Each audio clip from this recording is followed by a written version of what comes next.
Presentamos Charlas Saludables. Hola, ¿qué tal? Bienvenido y bienvenida a este quinto episodio de Charlas Saludables, una producción en conjunto del Canal 9 del Congreso de la República y de nosotros como Unidad Nacional de Atención al Enfermo Renal Crónico, UNAERC. Estoy muy contenta porque vamos avanzando en varios temas. Usted podrá regresar a ver los capítulos anteriores para enterarse un poquito más de qué hemos estado platicando en torno a las enfermedades crónicas no transmisibles y en específico de la enfermedad renal crónica. El día de hoy vamos a hablar de un tema que, como los demás, es muy importante, pero este en específico es uno de los dos factores de riesgo que predispone más a las personas a padecer enfermedad renal crónica. Vamos a hablar sobre hipertensión arterial y enfermedad renal crónica. Para eso tenemos para abordar este tema al doctor Eligio Rosado, a quien me da mucho gusto presentar el día de hoy. Él es médico general de la Universidad de San Carlos de Guatemala, con estudios en medicina interna en el Hospital General San Juan de Dios y también de la USAC, y también es nefrólogo de adultos gracias al Instituto Guatemalteco de Seguridad Social y de la Universidad de San Carlos. Actualmente es jefe del servicio de hemodiálisis de la UNAERC. Doctor Rosado, ¿cómo está? Qué gusto tenerlo en este espacio. Mucho gusto, buenos días y gracias por la oportunidad de hablar de este tema tan importante y tan común en este tiempo. Sí. La verdad es que dijo algo muy importante, es algo tan común, algo tan normalizado, pero que no es para nada normal, ¿verdad? Algo que se puede prevenir. Y de eso vamos a estar hablando hoy con el doctor Rosado. Hay muchos puntos que me impresionan acerca de este tema, doctor. Primero, realmente la hipertensión, ya lo iremos abordando, pero aumenta las posibilidades de empeorar una insuficiencia renal. Y según la Organización Panamericana de la Salud, al menos el 30% de la población de las Américas tiene presión arterial alta, y en algunos países este porcentaje puede llegar a aumentar hasta un 48%. Algo que me impresiona también es que un alto consumo de sal, un bajo consumo de frutas y vegetales, el uso nocivo de alcohol e inactividad física también son los principales factores de riesgo de la hipertensión arterial, y más de la mitad de la gente con insuficiencia renal crónica puede tener hipertensión. Empecemos por el inicio, ¿verdad, doctor? ¿Qué es la hipertensión arterial y cómo se produce la hipertensión? Bueno, la hipertensión arterial se divide en dos, la primaria y la secundaria. La más común, la que casi todo el mundo padece, es la primaria. Estamos hablando de un 85% de las personas. La primaria también tiene el nombre de esencial y casi nunca hay una causa específica para que ésta se inicie. La secundaria se da más en personas jóvenes y usualmente se debe a algún problema específico de la salud, por ejemplo la obstrucción de una arteria renal, ciertos tipos de tumores que producen hormonas específicas que suben la presión. Por así decirlo, estas son menos comunes, no es que no sucedan, pero la mayoría de la población no padece de esto. Ahora, dentro de la presión esencial, aquí podemos encontrar pues varias teorías de por qué se produce. Y no solo eso, sino que se ha visto que hay diferentes latitudes del mundo donde es más frecuente, y eso nos indica que también hay una expresión genética diferente en cada región del mundo y también en cada raza.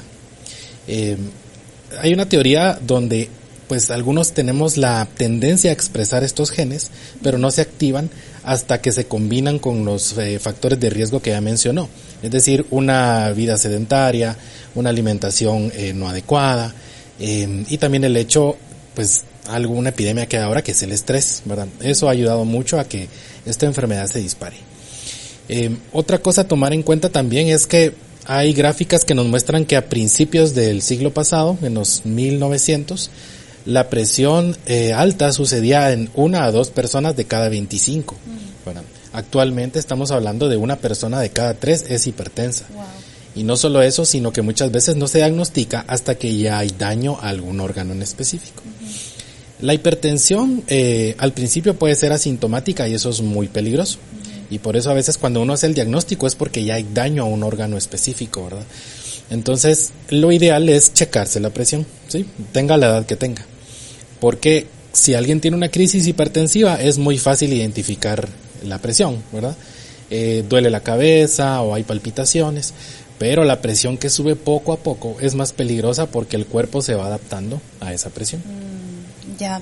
Y ahora, pues para que las personas lo tengan presente, ¿cuáles son los valores normales de una presión arterial sana, pues? Sí, hay varias guías, aunque la que usamos nosotros acá es la guía americana. La guía europea pues es un poquito diferente, aunque realmente es por poco, ¿verdad? La guía americana nos dice que idealmente deberíamos de tener de menos de 120 de presión sistólica, que es la presión que aparece arriba en los aparatitos para tomar la presión, y debajo de 80 en la presión diastólica, que es la presión que aparece abajo en los aparatitos. Después de eso, si está de 121 a 130, ya podemos hablar que ya hay hipertensión anormal. Después de eso, ya arriba de 130, podemos hablar que ya tenemos grado 1, ¿verdad? Y arriba de 140 es grado 2. Igualmente con la presión diastólica, si está debajo de 80 está normal, y de 80 a 89 está elevada, y arriba de 89 ya es una hipertensión grado 1. Y así es como se clasifica. La presión puede variar, entonces es muy importante que no se dejen llevar solo por una toma, o si acaban de tener algún susto, o si acaban de estar muy fatigados o haciendo ejercicio, pues lo recomendable es tomarse la presión después de haber descansado 10 minutos en un sillón o en una cama, y luego ya tomar la presión para tener un valor más real. Tomar la presión justo en ese momento que usted explica, pero también no solo una vez, ¿verdad? No por un día que justamente tenga la presión alta la persona, quiere decir que ya es hipertensa. Puede ser algo que se tome eventualmente o cada día, ¿verdad, doctor? Sí, hay muchos datos curiosos con eso porque hay personas que, por ejemplo, padecen de algo que se llama hipertensión de bata blanca, que es justamente cuando asisten al médico se les sube la presión. Pero cuando uno les pide que monitoricen su presión en casa, está totalmente normal. Y está bien documentado que sí existe. Wow. Y muchas veces es lo contrario. Están en casa hipertensos y cuando llegan con uno la presión está normal. Por eso es muy importante tener acceso a otra tecnología, como por ejemplo el monitoreo ambulatorio de la presión arterial, que se hace por medio de un aparato automático, ¿verdad? Que se pone en el brazo y está tomando la presión cada media hora durante un día completo. Entonces nosotros vemos ahí los resultados y ya con ese promedio sí podemos hacer el diagnóstico de hipertensión arterial. Entiendo. Doctor, usted mencionó a los jóvenes, ¿verdad? Que también pueden padecer hipertensión arterial. Ahora pregunto, yo sé que usted es médico de adultos, pero pregunto, según los estudios, ¿los niños también pueden ser hipertensos? Sí, cada vez es más y se debe más que todo a los hábitos. Obviamente en esta época donde nos dicen estamos más cerca que nunca, pero realmente no es así. Estamos cerca a través de los medios electrónicos, pero no nos movemos de una casa a otra, no hacemos ejercicio, la dieta pues es muy mala, entonces cada vez hay niños más hipertensos. De hecho, yo participé en un estudio siendo estudiante de medicina de 5º año, donde le tomamos la presión arterial a todos los niños de las clínicas periféricas de la Universidad de San Carlos. Y encontramos más o menos un 40% de hipertensos en niños. Bueno, entonces sí era un montón. Y pues muchos factores, ¿verdad? Había factores de dieta, factores de ejercicio, de obesidad, e incluso algunos que eran factores propios del estrés, ¿verdad? Sí, fue un estudio muy bonito que se hizo hace ya algunos años. Y muy útil, de seguro. Sí. Ahora, bueno, como la hipertensión arterial se relaciona también directamente con la insuficiencia renal crónica, entiendo que la hipertensión o la presión alta afecta directamente al corazón, pero ¿cómo es que se relaciona entonces la hipertensión arterial con la insuficiencia renal crónica? Sí, en este caso la presión arterial alta puede ser el resultado o la causa de la presión arterial alta. Todo depende de cuándo diagnostiquemos al paciente. La presión alta afecta directamente al flujo del tejido renal, ¿verdad? Del riñón, porque el riñón trata de defenderse del exceso de presión. Bueno, entonces muchas veces la arteria del riñón se cierra, el daño directo que produce el choque de la ola de sangre, ¿verdad? De hipertensión va produciendo cicatrización del riñón. Más o menos de 10 a 15 años después de ser diagnosticado con hipertensión, si no se ha manejado adecuadamente o no se han tomado los medicamentos precisos para eso, empieza a haber manifestaciones de enfermedad renal ya en el paciente hipertenso. Actualmente pues es la segunda causa de enfermedad renal crónica, la hipertensión, y solo es superada por la diabetes. Sí, y usted hablaba que la hipertensión es silenciosa en los primeros, pues no sé, en el primer momento en que ya empieza la persona a ser hipertensa, al igual que la enfermedad renal crónica, que en las primeras etapas es silenciosa. Pero ¿en qué momento una persona se daría cuenta que ya es hipertensa? ¿Hay algún síntoma en específico? Sí, la mayoría de veces cuando hay síntomas ya hay daño, entonces por eso es muy importante la prevención. Pero si la presión va subiendo poco a poco, escasamente hay síntomas. Si tiene una crisis hipertensiva, entonces pasa de estar normal a tener mucho dolor de cabeza, mucha taquicardia, falta de respiración, se agotan con caminar un espacio muy corto. Eso es porque el corazón ya está sufriendo, ¿verdad? Por la presión tan alta. Entonces ese es un momento ideal para intervenir esos primeros síntomas, pero siempre hay que verificar riñón, cerebro, corazón, que son los primeros órganos que se dañan de una hipertensión crónica. Ahora bien, las personas, como usted decía, hay que pues a tiempo enterarse de cómo está la presión arterial, pero hay factores que determinen, por ejemplo, una persona que en sus antepasados familiares hayan personas hipertensas, esa persona ya debería empezar a controlar su presión arterial, o ¿qué podría usted decir? Mire, si usted es tal cosa, por favor controle su presión arterial. Sí, las teorías genéticas dicen que definitivamente hay un factor hereditario. No se toma como un valor 100% cierto porque ha habido casos aislados de personas que son hipertensas, pero las generaciones posteriores, ¿no? Ahí es donde se divide, ¿verdad? Mi predisposición genética, pero mi estilo de vida también puede contrarrestar este disparo de genes de hipertensión. Yo pienso que realmente así como está la situación ahora, con esta vida que llevamos ahora, el estrés, el tipo de comida que consumimos y si no hacemos ejercicio, hay que estarse tomando la presión cada cierto tiempo, porque cualquiera puede padecer, o sea, nadie está exento.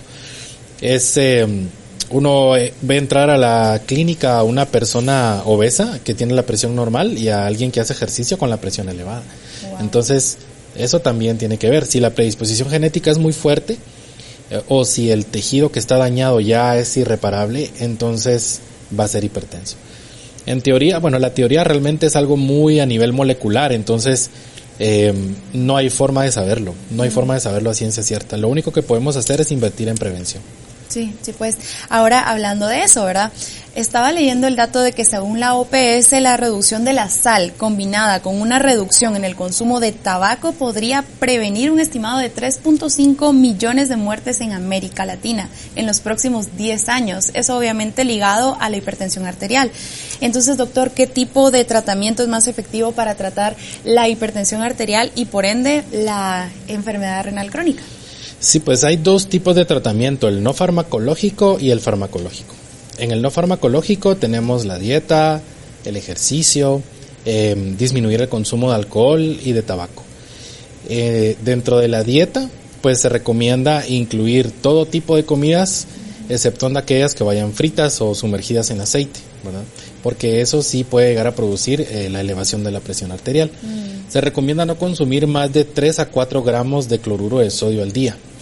Para darles una idea, más o menos es como una de las bolsitas de sal que dan en los restaurantes. Esa bolsita de sal tendría que alcanzar para todo el día, repartido entre todas las comidas. También recomiendan la disminución del consumo de bebidas alcohólicas de cualquier tipo hasta lo máximo y el tabaco directamente. El ejercicio lo recomiendan hacerlo todos los días, si fuese posible. No tiene que ser algo muy extenuante al principio si no están acostumbrados. De hecho, recomiendan que sean de 30 minutos a 40 minutos al inicio, y si ya están acostumbrados a hacer ejercicio, pues aumentar un poco la pauta diaria de ejercicio. Y se recomienda más o menos medir la frecuencia cardíaca y la presión arterial para saber si ya llegaron al punto máximo para empezar a quemar calorías y tener los beneficios del ejercicio. ¿Cuál es ese punto máximo, doctor? El punto máximo es, hay que medir al paciente su frecuencia cardíaca a través de un estudio que se llama prueba de esfuerzo. Okay. Entonces ahí le hacen sus latidos máximos y ya podemos saber ahí hasta dónde podemos llegar sin sobrecargar al paciente. Ok. Ahora, usted mencionaba esto de del tabaco, ¿verdad? O sea que el tabaco, porque dice que es eliminarlo por completo. Sí. El tabaco está estrechamente ligado a que una persona sea hipertensa. Sí, porque el tabaquismo produce a largo plazo aterosclerosis, que es que las arterias se pongan duras. Y de hecho, para las personas que están relacionadas con manejar bombas de agua y ese tipo de cosas, pues más o menos van a captar. El corazón es como una bomba, constantemente está tratando de sacar sangre hacia el cuerpo, y para eso utiliza las arterias, que son como una tubería. Las arterias pues son vasos que son relativamente flexibles, pueden abrir y cerrarse para manejar la presión, pero el corazón ejerce una cantidad específica de presión, y si las arterias tienen más presión que el corazón, entonces el corazón va a tener que esforzarse más, y es como cuando uno va al gimnasio, ¿verdad? A hacer bíceps, se pone muy, muy grande. Eso hace que el corazón crezca, y cuando quiera latir, ya no pueda sacar suficiente sangre. Eso se llama insuficiencia cardíaca, ¿verdad? Entonces el tabaquismo está relacionado con eso, con insuficiencia cardíaca, porque las arterias se quedan duras y ya no pueden abrirse ni cerrarse. Y entonces siempre van a tener una presión elevada, lo que va a causar un sobreesfuerzo del corazón. Y el corazón es como el centro de todo el cuerpo, ¿verdad? Entonces esa sangre, esa presión se va acumulando hacia atrás. Y el siguiente órgano en sufrir es el pulmón. Y así va tomando todo el cuerpo, ¿verdad? Y claro que también aumenta el riesgo de cáncer y todo eso, ¿verdad? Pero esa es la base por la cual pues preferimos que no consuman tabaco, ni tampoco los aparatos de vapor, ni ningún sustituto, porque realmente todos causan daño. Aunque no tengan nicotina, igual pueden causar daño a la salud. Los aparatos de vapor causan daño directo al pulmón. Sí, pueden llegar a causar enfermedad pulmonar en personas jóvenes. Doctor, usted mencionaba, y no me quiero quedar con la duda, porque usted mencionaba que la hipertensión arterial pues afecta directamente al corazón, el riñón y el cerebro. ¿De qué manera puede afectar al cerebro la hipertensión? Cuando la presión sube, por ejemplo, en el cerebro, pueden pasar dos cosas. El cerebro trata de defenderse del exceso de presión, entonces los vasos sanguíneos se cierran, y eso puede producir un derrame, ¿verdad? O una enfermedad isquémica del cerebro. Deja de llegar sangre a una parte del cerebro, y generalmente es cuando las personas se paralizan de uno de los lados del cuerpo, ¿verdad? Es una enfermedad muy grave. Por el otro lado, si el paciente tiene la predisposición, o si tiene un aneurisma y no se ha dado cuenta, un exceso de presión puede romper un aneurisma y causar un sangrado dentro del cráneo, ¿verdad? Que también es una enfermedad muy grave.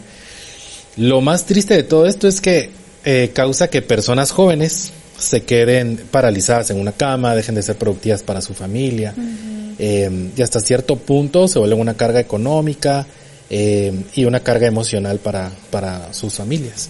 Entonces, así es como se afecta el cerebro. El corazón con la insuficiencia cardíaca, pues, y el riñón con la enfermedad renal crónica. Sí. Y hablando de ejercicios, ¿verdad? Porque usted mencionaba que obviamente la actividad física también ayuda directamente como un tratamiento no farmacológico. Hablemos de dos tipos de ejercicio, ¿verdad? El ejercicio de fuerza y el ejercicio cardiovascular. ¿Es el ejercicio cardiovascular el que directamente ayuda al corazón a evitar este tipo de enfermedades? O igual una persona que solo practica ejercicios de fuerza también se ve beneficiada para este tema? Idealmente es ejercicio aeróbico, ¿verdad? Recomiendan natación, los mismos aeróbicos, correr, bicicletear, pero cada paciente debe ser evaluado, porque hay personas que sí requieren también ejercicio de fuerza, ¿verdad? Porque su estado de masa muscular no es el adecuado. Entonces, entre una dieta suficientemente buena para mantenerlo activo y ejercicio, pueden llegar a adquirir más masa muscular para aguantar el resto de ejercicios, ¿verdad? Porque hemos tenido pacientes que no les podemos hacer esa recomendación directamente porque tienen muy poca masa muscular, y si los pongo a hacer ejercicio aeróbico se van a poner peor. Entonces hay que evaluar cada caso, pero sí lo más recomendable es ejercicio aeróbico. Perfecto.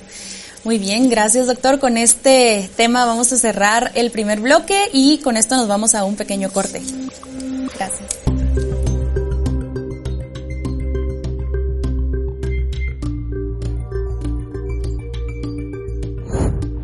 Charlas Saludables, un programa donde usted aprenderá a conocer, prevenir y cuidar sus riñones. Producido y presentado por la Unidad de Atención al Enfermo Renal Crónico, UNAERC, y Canal 9, el canal del Congreso de la República. Charlas Saludables, un programa donde usted aprenderá a conocer, prevenir y cuidar sus riñones. Producido y presentado por la Unidad de Atención al Enfermo Renal Crónico, UNAERC, y Canal 9, el canal del Congreso de la República.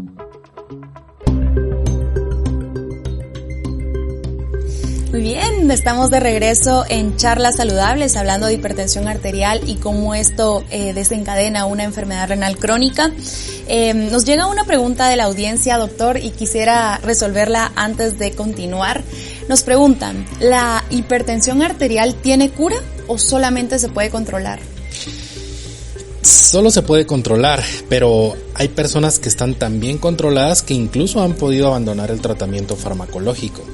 El tratamiento farmacológico es el que usualmente es más potente, pero la dieta, el ejercicio, todas las recomendaciones de las que habíamos hablado pueden bajar de 10 a 20 milímetros de mercurio la presión arterial solo haciendo eso. Y hemos tenido pacientes que pasan 2-3 meses y se ve una mejoría lo suficiente como para ir quitando fármacos, ¿verdad? Entonces la predisposición a la presión alta nunca se quita, siempre va a estar ahí y siempre tienen que estar muy atentos. Y cabe mencionar que quitar los fármacos no es lo usual, pero sí lo hemos logrado. Entonces, contestando en concreto, no tiene cura, pero el control puede ser tan bueno que podemos abandonar el tratamiento farmacológico en algunos pacientes. O sea que se puede también resumir a que debe ser disciplinado o disciplinada con su tratamiento. Sí, generalmente los pacientes más disciplinados son los que pueden tener acceso a este beneficio. Y muy importante, se ahorran un montón de dinero porque los fármacos pues son caros y es pues un poquito más barato tener acceso a una dieta adecuada y balanceada, a ejercicio que no requiere inscribirse en un gimnasio, ¿verdad? Claro. Pueden salir a caminar cerca de su casa, sale más barato comprar menos sal también, sí. Ya no comprar tantas gaseosas, jugos empacados, harinas procesadas. Al fin de cuentas, si uno se pone a hacer un listado, está ahorrando dinero al hacer todo eso. ¿Sabe algo que se me venía a la mente y que cabal justo quería entrar al tema de la dieta? Hablando de la dieta para los hipertensos y también para los enfermos renales, imagino que son dietas diferentes e incluso por cada persona ha de ser también diferente y por eso tienen que asistir con un profesional de la nutrición. Pero hablando de cuáles son los alimentos que debe evitar una persona hipertensa y cuáles debe incluir más en su dieta, ¿verdad? De seguro, pues, usted como médico también puede dar estas recomendaciones, pero pensaba en algo tan pequeño, ¿verdad, doctor? Le cuento en mi caso, ¿verdad? Aprendí que no es lo mismo comprar un sobrecito de sal de cebolla que cebolla en polvo, ¿verdad? Porque este de sal de cebolla tiene muchísimo más concentración de sodio, ¿verdad? Que cebolla en polvo nada más. Sí, fíjense que algo muy importante es que muchas veces uno asocia la sal a lo salado, pero las gaseosas tienen una cantidad de sodio impresionante, los helados, algunos productos procesados, cuando uno ve la carga de sal en las etiquetas, son muy altas. Entonces, no necesariamente por decir, bueno, me estoy comiendo un helado, esto no tiene sal, pero cuando uno ve las etiquetas, es sodio suficiente para 3-4 días lo que uno está consumiendo en un solo producto. Y sí, lo ideal es estar verificando cuánto está consumiendo uno para no pasarse. La mayoría de las dietas de todo el mundo son altas en sal, ¿verdad? Sí. El exceso de estímulo cuando uno consume sodio hace que después uno ya no le sienta el sabor cuando le baja un poco la cantidad. Y eso estimula que la mayoría de gente, si no está enferma, no quiera bajar el consumo de sal. Sí, ¿y hay algún alimento? Bueno, ya sabemos, hemos conocido en capítulos anteriores pues algunas cosas básicas que debemos incluir en nuestra alimentación, pero ¿hay algo en específico que pueda alguna persona que es hipertensa incluir en su alimentación? Ya hablamos de qué debe quitar, qué puede incluir para pues al final evitar estos riesgos mayores como una enfermedad renal crónica. Sí, respetar la pirámide alimenticia es básico, ¿verdad? En la base están las frutas y las verduras, que es lo que menos sodio contiene, lo que más regula el cuerpo, aporta vitaminas, aportan elementos traza que son esenciales para mantener la salud. Después de eso, pues ya podemos incluir las proteínas, carbohidratos, pero realmente no hay un alimento en específico, excepto si ya tienen enfermedad renal crónica. Digamos que la dieta se le puede dar a un paciente hipertenso, a un paciente diabético, o a un paciente hipotiroideo, pero si ya hay enfermedad crónica, la dieta que manda es la de la enfermedad renal crónica, porque es la más restrictiva en cuanto a sodio, cantidad de líquido. Y muy importante, por favor, que no se pasen la dieta de uno a otro, ¿verdad? La dieta tiene que ser personalizada, porque no tenemos todos el mismo tamaño, la misma edad, no hacemos la misma cantidad de ejercicio. Entonces, si no se asiste a una nutricionista o un profesional que pueda calcular la dieta específica para cada uno, entonces es mejor no seguir ninguna dieta de internet ni recomendado por el vecino, ¿verdad? Tiene que ser específicamente diseñada para uno. Buenísimo, sí, buen punto, doctor. Mire, hablando ya, pues, y yendo a cerrar el tema, ¿verdad? Un tema muy importante. Ya hablamos de que una persona puede medirse su presión arterial en casa, incluso puede tener ese tratamiento que usted decía automatizado, dijo. Sí, una medición ambulatoria de la presión arterial. Sí. Pero ahora, ¿qué exámenes son necesarios para detectar si una persona sabe que es hipertensa, verdad? ¿Cada cuánto debe realizarse exámenes para conocer su función renal y qué tipo de exámenes debe realizarse? Sí, idealmente deben de checarse por lo menos entre 2 y 3 veces al año para ver perfil de lípidos, creatinina, nitrógeno de urea, electrocardiograma, hormonas tiroideas y sodio y potasio en sangre es lo ideal. Y orina también, orina simple.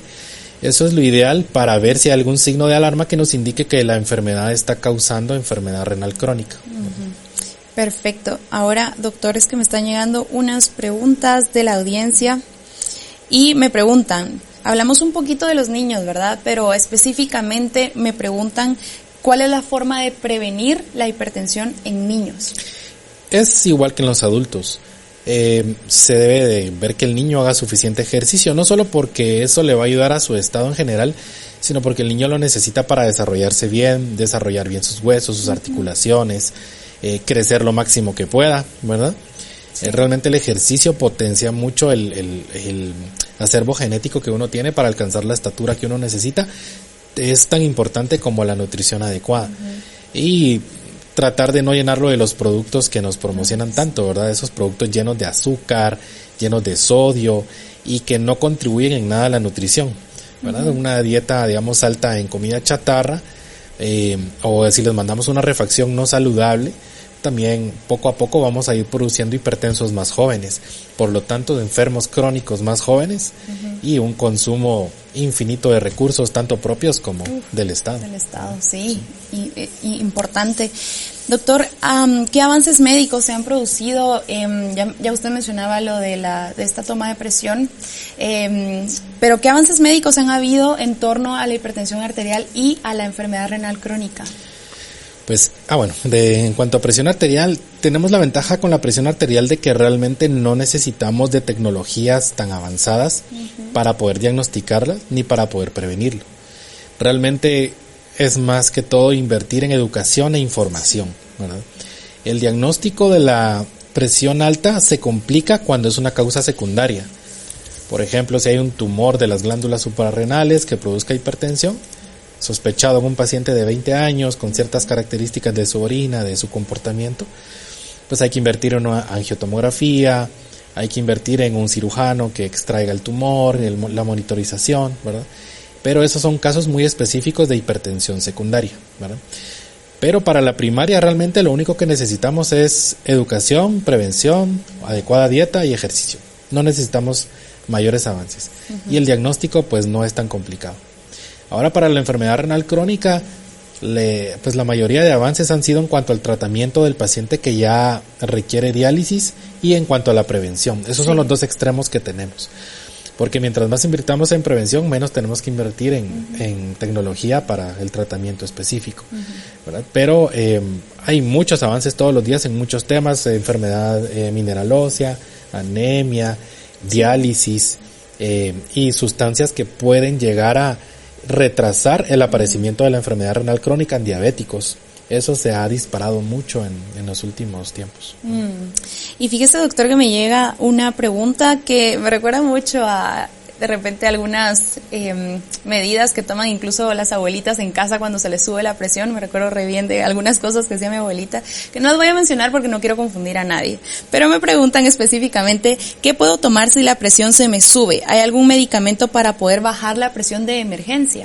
Sí existen, pero no se deben de automedicar. Uh-huh. Deben de ser proporcionados en la emergencia por el médico que está atendiendo la emergencia.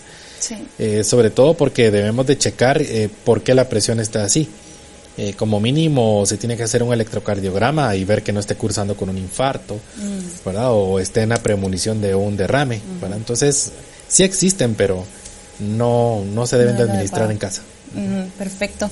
Ahora, doctor, este es su momento. Le vamos a dar un espacio para que a la audiencia le pueda compartir un consejo saludable.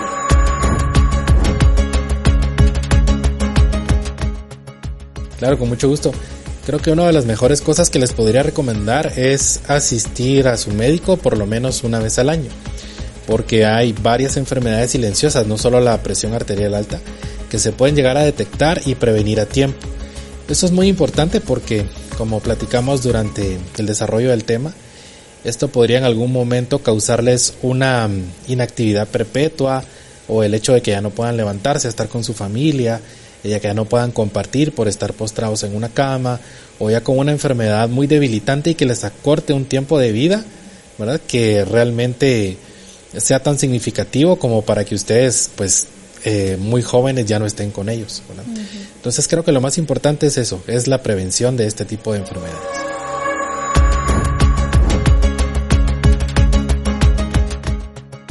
Perfecto, muchísimas gracias, doctor, y esto de verdad me recuerda a que al final asistir al médico habla de nuestra responsabilidad con nosotros mismos, habla de nuestra disciplina para cuidarnos, para garantizar una vejez saludable también, ¿verdad? Y sí, la verdad es que a mí me ha cambiado mucho la vida trabajar en una ERC. Antes de trabajar en una ERC, siempre lo menciono acá, yo no asistía al médico, pero ahora pues incluso estos exámenes que usted menciona me los hago por lo menos una vez al año. Si tengo que asistir con algún especialista, pues asisto con ese especialista porque al final también se trata de una salud integral, ¿verdad, doctor? Y bueno, con esta última pregunta vamos a ir cerrando ya el tema de hipertensión arterial, doctor. Ya hablamos de cómo prevenir la hipertensión arterial, pero ya una persona que tiene hipertensión arterial, ya ¿qué recomendaciones finales daría para que esa persona no llegue a progresar una enfermedad renal crónica? Bueno, ser puntual con los medicamentos, tratar de no cambiarlos, la dieta seguirla tal cual se la diseñaron. Una parte muy importante, creo yo, es la retroalimentación. Muchas veces cuando prescribimos medicamentos, dietas, ejercicio, no recibimos una retroalimentación de parte del paciente. Es decir, mire, yo hice este ejercicio y me dolió mucho la pierna y ya no lo pude hacer, pero ¿qué otra cosa puedo hacer en vez de eso?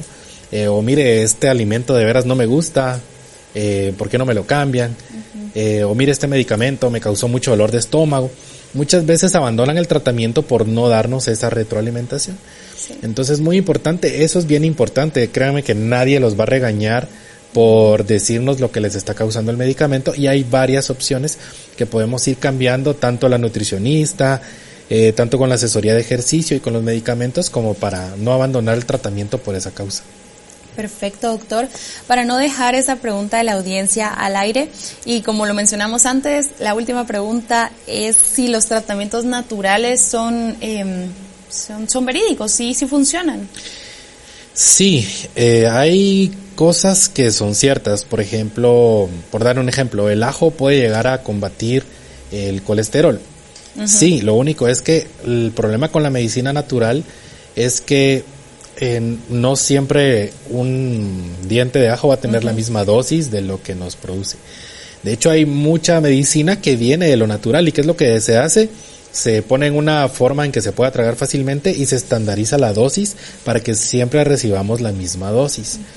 Por eso es que no recomendamos un tratamiento natural específico para esta enfermedad, porque no se lleva un adecuado control. Hay medicina natural que funciona, de hecho ya se extrae de la naturaleza, ¿verdad? Como los antibióticos, algunas sustancias que son para la fiebre o que son para combatir ciertos bichos salen de ahí. Pero No podemos por ahí diciendo hoy me tomo 3 hojitas, hoy 4, o sea, por eso es que estandarizamos las dosis en los medicamentos. Sí, o sea, en conclusión, lo mejor es asistir al médico para que le pueda recomendar la dosis necesaria para su caso en específico. Y cabal, justo, lo del ajo era lo que hacía mi abuelita, no lo quería mencionar, pero usted lo mencionó. y bueno, al final lo creíble es lo que nos dice nuestro médico. Doctor, con esto vamos a finalizar el tema. Si usted desea dar un mensaje final a la audiencia, por favor. Pues solamente que estamos para servirles en una ERC, donde tratamos pacientes ya diagnosticados con enfermedad renal crónica y aunque suene un poco disonante, quisiéramos que no fueran pacientes de nosotros, ¿verdad? Sino que se cuiden para no llegar a que ustedes tengan que asistir con nosotros para un tratamiento de estos. Buenísimo, sí, gracias doctor. Con esto cerramos entonces este tema. Vamos a dejarles nuestras redes sociales, nuestra página web en donde nosotros estamos compartiendo cada cierto tiempo consejos, información importante. Como les decía el doctor Rosado, nosotros en UNAERC estamos para servirles, pero esperamos nunca verlo por ahí para que no padezca enfermedad renal crónica. Y por eso estamos acá, para informarle de diversos temas que tienen que ver con cómo prevenir la enfermedad renal crónica. Gracias por acompañarnos, gracias por compartir este capítulo también con sus conocidos, con sus familiares, con sus amigos, para que cada vez seamos más personas las que nos enteramos cómo prevenir esta dura enfermedad. Que Dios le bendiga y nos vemos en el próximo capítulo de Charlas Saludables.